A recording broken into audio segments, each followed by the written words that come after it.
Hello, I'm Noel Hacegaba, Chief Operating Officer at the Port of Long Beach. Welcome to Supply Chain Insight, where we explore the latest trends, issues, and news in the supply chain with top industry leaders, experts, and influencers. Our objective is to bring you the insight you need to help you keep your cargo moving. Today's business executives expect a lot from their supply chains: efficiency, velocity, flexibility, cost management, and operational excellence. Supply Chain Insight brings the supply chain to you, one segment at a time, to explore new approaches and innovative solutions that will help you and the Port of Long Beach deliver greater value to our customers and partners. In today's episode, we are going to be talking with Victor Mon, who serves as Special Counsel for the Office of the U.S. Trade Representative, Catherine Tai. In this role, Victor coordinates the development of supply chain policy through trade negotiations and interagency initiatives. His portfolio includes leading a public engagement initiative on supply chain resilience that began in March of this year. Now, before joining USTR, Victor practiced international trade law. He obtained a customs broker license, clerked for 2 federal judges, and worked as a management consultant. And we're so excited to have Victor with us. Victor, thanks for being our guest on Supply Chain Insight.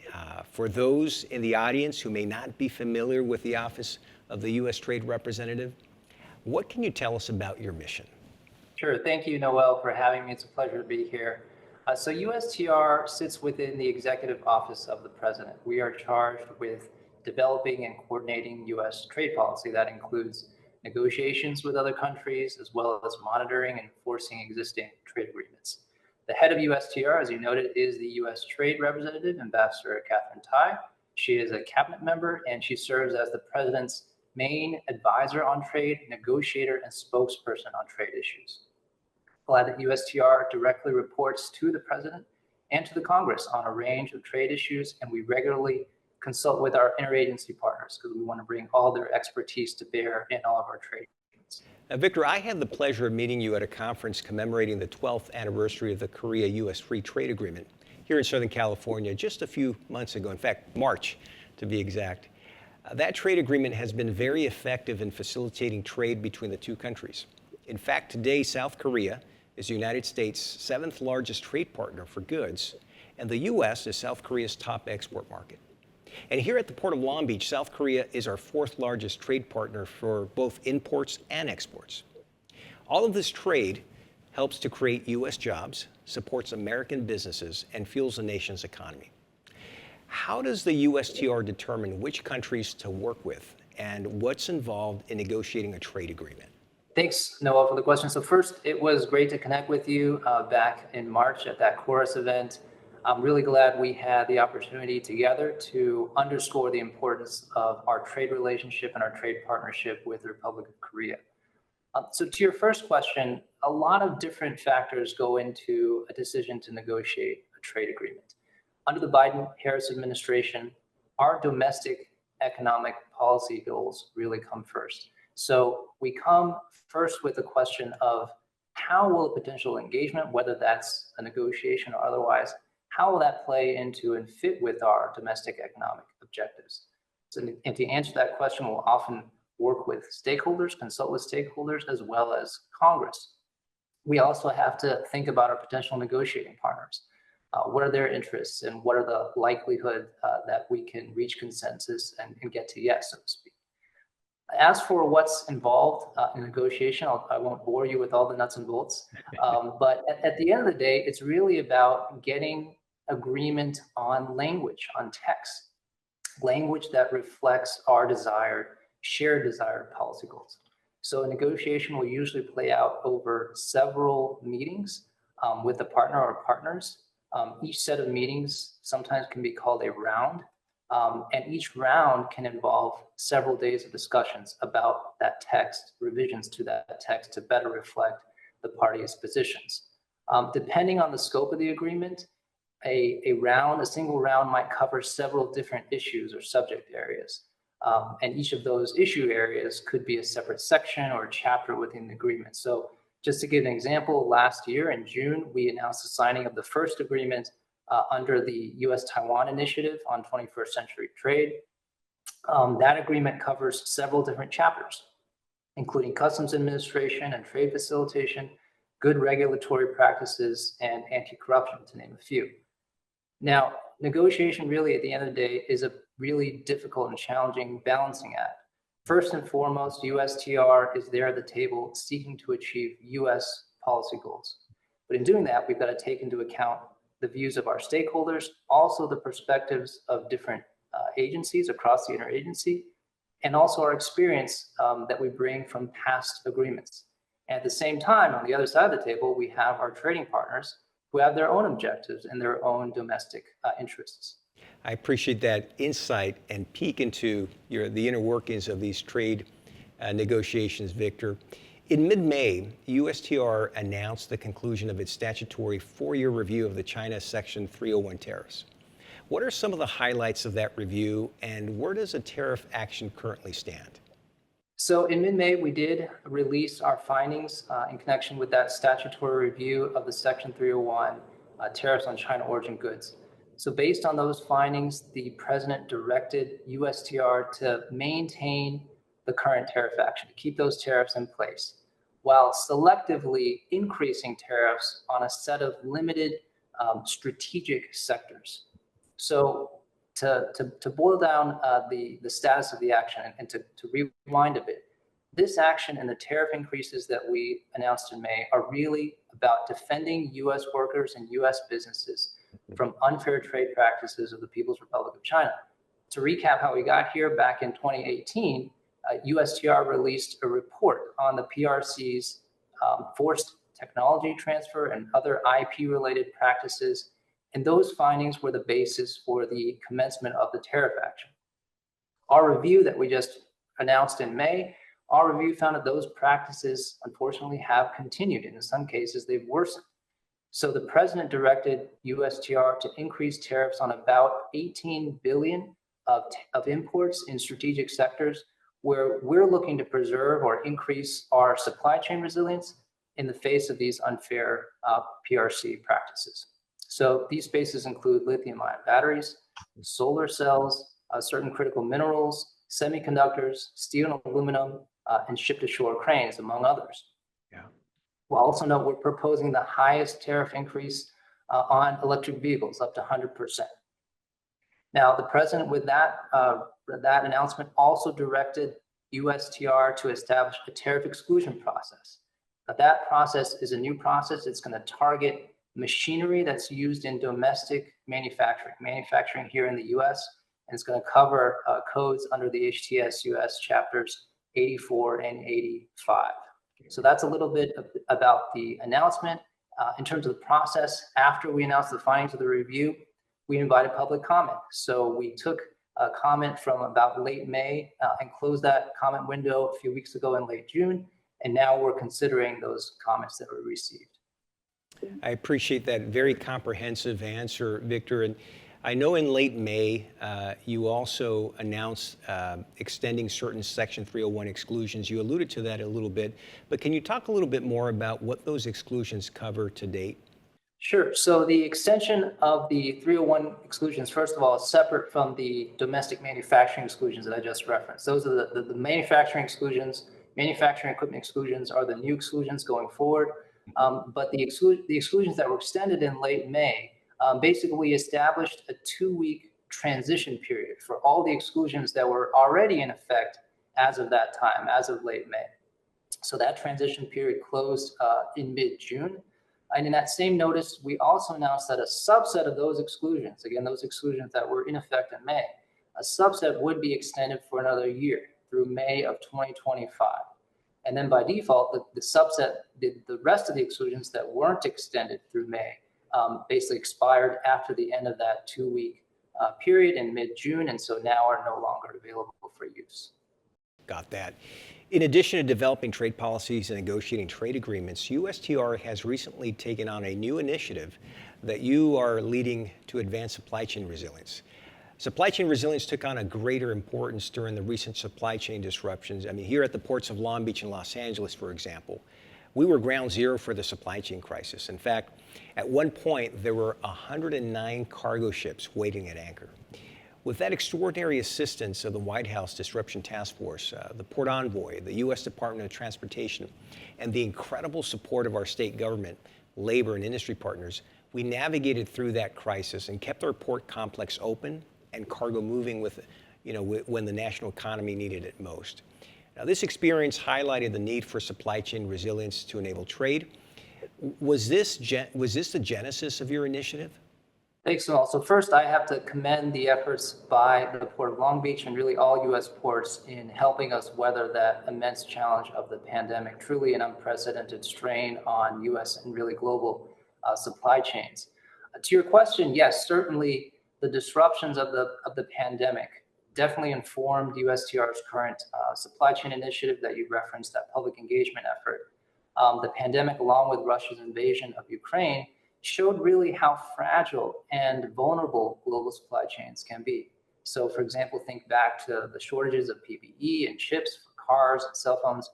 Those disruptions really opened our eyes as policymakers, but also really as the public, I would say, to the complex structure of U.S. supply chains. So those developments prompted a lot of whole of government rethinking and effort to understand and reshape supply chains. In terms of that engagement effort and how that was launched, so earlier this year, we at USTR took a step back and we thought about the various supply chain related engagements over the past several years.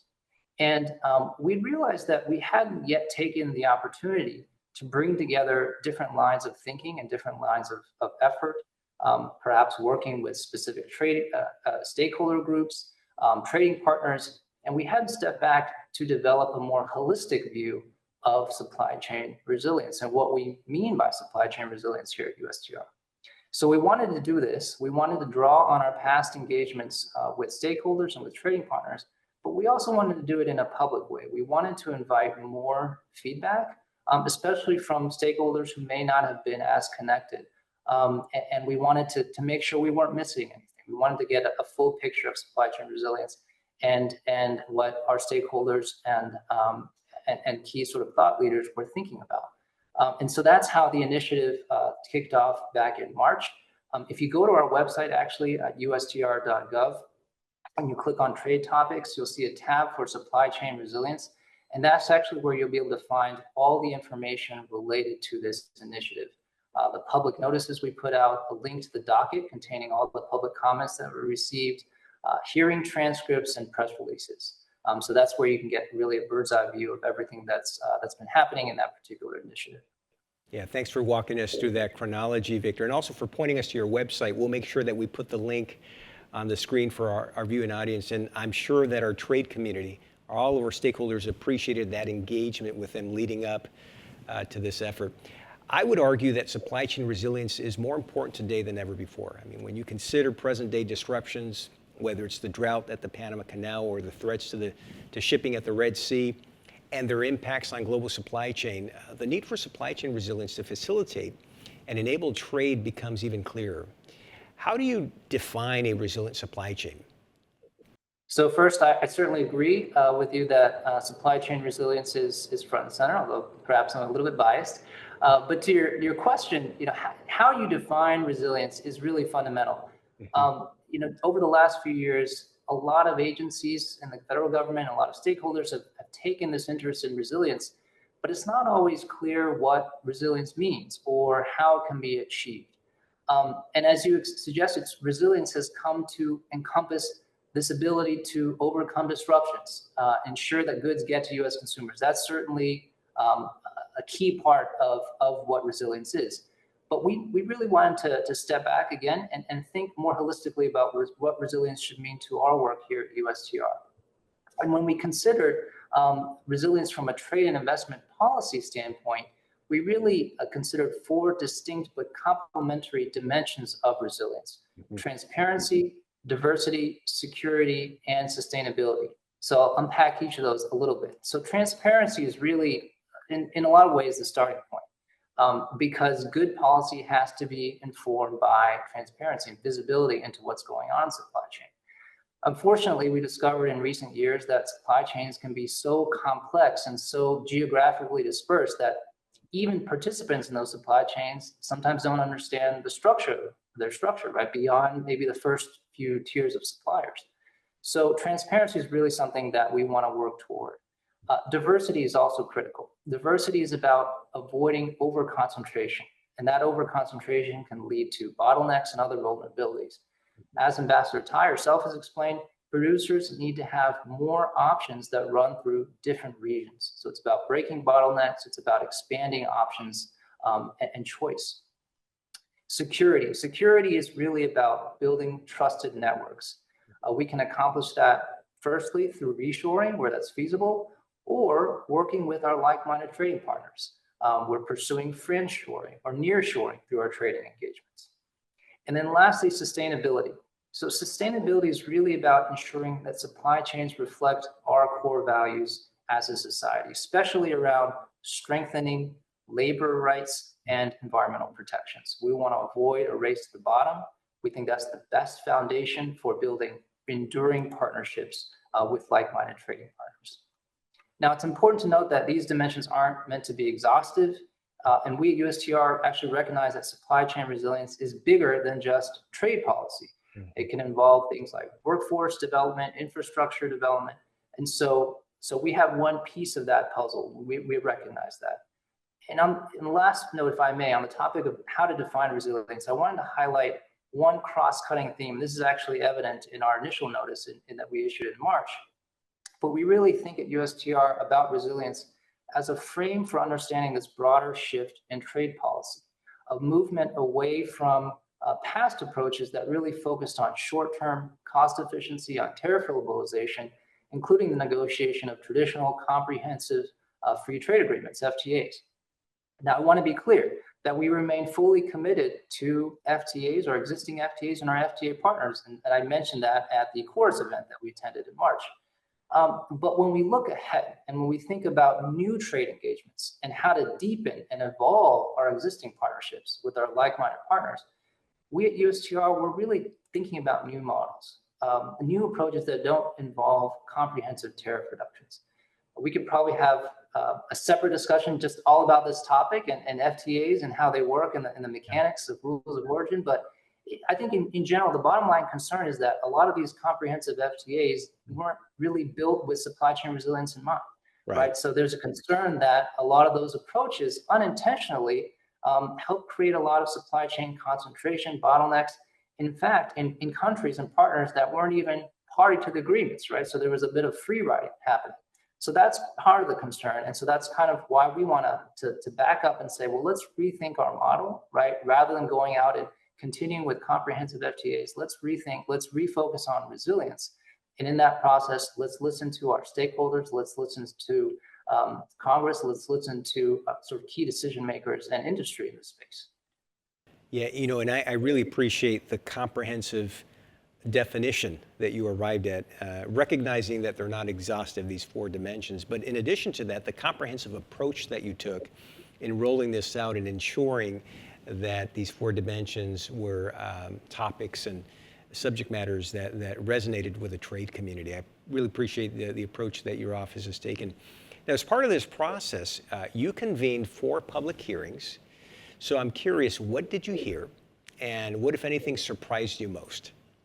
Sure. So we did convene several public hearings over the course of May. We started here first in Washington, D.C. Then we met with stakeholders in St. Paul, Minnesota. We then met virtually online, and then we closed with a hearing in New York City. All in all, we heard from over 80 witnesses representing very diverse stakeholder groups. And if you missed the hearings, no regrets. All the transcripts are available on our website, as I noted, so you can peruse that as part of your bedtime reading. And in addition to the hearing testimony, we did also receive just under 300 written submissions. So that includes submissions from think tanks, labor unions, NGOs, environmental NGOs, companies, and trade associations. As for what we heard, I think the input generally tracked all the questions we laid out in our March notice, right? So we asked about how to best promote resilience through trade policy, what resilience should mean, metrics for assessing resilience, ideas for sector-specific approaches, among other questions. We heard, I want to highlight, we did hear new ideas for promoting resilience, sometimes from stakeholders who haven't traditionally engaged with USTR. So it was exciting to see that new engagement. This was particularly evident in sectors like critical minerals, where there's been a lot of new and more recent attention across the administration. I think in another bucket, we also heard a lot of ideas from stakeholders with longstanding issues, but they were reframing their issues through a supply chain resilience lens. So there weren't necessarily any fundamentally new ideas, but it was still valuable to hear them. It was still also helpful to see that linkage between their issues and concerns and what we're moving toward in terms of supply chain resilience. As for what I found surprising, I'd say I was pleasantly surprised by the level of engagement. It's not just in terms of the quantity of comments or testimony, but really their breadth across different issue areas. As I mentioned, labor, environment, really a wide range of industries spanning small business to large companies. And I think for context, it's important to appreciate that it's relatively rare for USTR to go out and issue this broad call for public comment the way we did before we have a specific policy or measure that we're proposing. So given that more novel context, I personally was expecting a somewhat smaller response, but I think the amount of response and interest we got goes to show you how stakeholders are really keenly interested in supply chain resilience. And even when they don't see eye to eye on every issue, right? I think there is this broad agreement that now is the time to be asking these questions, that these are valuable questions that will help drive trade policy forward. And I would say, Victor, that to your credit, the way that you designed and formulated the approach, the outreach, the hearings, resulted and yielded that high engagement. So I'm really glad for our sake, the trade community in general, for you taking that approach. So glad to hear that you got a lot of engagement. So what are the next steps in this process, and what do you envision as the outcome? Do you expect to develop new policy tools and approaches as a result? Yes, so we do plan to use the insights and learnings from this public engagement to structure our internal thinking and strategy as we move forward. We are currently in the phase of reviewing all the public input received, both the written comments and also the hearing testimony, and we expect to outline new tools and approaches based on that input in the coming months. And so you can look for updates on that supply chain resilience website that I mentioned. And I also expect that our learnings will feed into this broader interagency effort that is underway. So at the end of the year, there will be due a report, an interagency supply chain report, known as the Quadrennial Supply Chain Review. So on June the 14th, just a few weeks ago, there was a new executive order issued by the president that explains a bit about that review. And we expect at USTR that our input and everything we've taken in from the public will help inform our contribution to that process as well. So I can't share more on timing or process beyond that, but again, recommend that anyone interested just keep an eye on our website for updates. Fantastic. So it sounds like you're going to continue to be busy in the months ahead. So is there anything you'd like to say to the trade community, many of whom are watching right now? Something you want to leave them with? Yeah, I'd really like to extend an earnest invitation to the trade community to come along with us on this journey here at USTR and help us think through new approaches to U.S. trade policy. You know, there's a lot of heightened policy interest in supply chain resilience, as we discussed, but I think it's important to underscore that at USTR and really across the federal government, we recognize as policymakers that the actual work of building supply chains isn't the sole work of the government. Right? Supply chains are born through collective efforts of workers and businesses, large and small, civil society, and all that is enabled by government policy, but we can't go it alone.